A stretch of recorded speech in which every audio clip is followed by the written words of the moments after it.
I'm incredibly concerned about the Magic the Gathering Ambassador program moving forward. I initially didn't make a video about it, but yesterday Wizards of the Coast sent out an anonymous survey regarding their most recent set, Spider-Man. And one of the comments that generated a lot of traction within the community, of course, has to do with content creators. The question states, to what degree did negative influencer commentary impact your perceptions of Magic the Gathering Marvel's Spider-Man before the set released?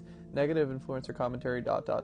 I'm not sure what the rest said, but it probably had something to do with like how they impacted the sales, how it impacted the set as a whole, and they're basically trying to use content creators as a scapegoat. And it's understandable because there's such an overwhelming amount of negativity towards the Spider-Man set, and I think a little bit of it is unjustified. I think part of it comes from the bandwagoning of content creators seeing the success and absolutely ragging on the set, as opposed to providing their own genuine commentary. But regardless, that's not why I'm making the video today. The reason why I'm making the video is because I'm concerned with the future of the Magic the Gathering Ambassador program moving forward. If you're not familiar with the Magic the Gathering Ambassador program, it's usually a group of content creators that are selected either due to their aesthetic or due to their following to promote an upcoming set. Wizards of the Coast ships them out one of every piece of product so they can do reviews and let people know what's in the set when it comes out. Based on my own passion within the horror genre, I was actually fortunate enough to be a Dustborn ambassador last year, and ironically enough, I was heavily rallying to be a Spider-Man ambassador this year. However, to my knowledge, it was only a very limited amount of Magic ambassadors, and they were primarily selected for their larger followings. When I had initially been selected to be a Dustborn ambassador, I was under the impression it was due to the fact that although I didn't have the biggest following, I was very passionate about the genre. Now, unfortunately, with this email, I'm slightly concerned that Wizards of the Coast might be pivoting away from investing into content creators when it comes to promoting their upcoming product, or at the very least limiting which content creators they decide to work with moving forward. And if this is already the perspective that Wizards of the Coast is having on content creators now regarding Spider-Man, I'm extremely concerned that they're not going to be willing to take risks on smaller content creators and giving them exposure based on their passion. So what do you think? What do you think the outcome will be after this survey? Will it affect content creators? Will it affect Magic the Gathering ambassadors? Let me know in the comments below.